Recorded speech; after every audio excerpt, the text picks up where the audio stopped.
সর্বপ্রথম নিজের চারপাশে একটা গণ্ডি টেনে দাও। নিজের মনকে বুঝিয়ে দাও, সবার সঙ্গে মিষ্টি সুরে কথা বলা যায় না, সবার সাথে মন খুলে মেশা যায় না।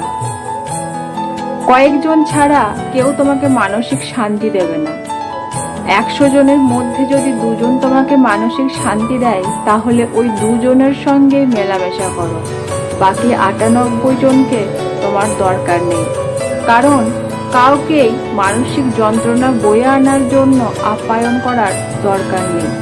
কেউ যদি হঠাৎ করে এসে বলে, জানিস অমুক এত কম বয়সে বিশাল মাইনের চাকরি পেয়ে গেছে, তমুক বিশাল গাড়ি বাড়ি করে ফেলেছে, তুই এত পড়াশোনা করে কি করলি?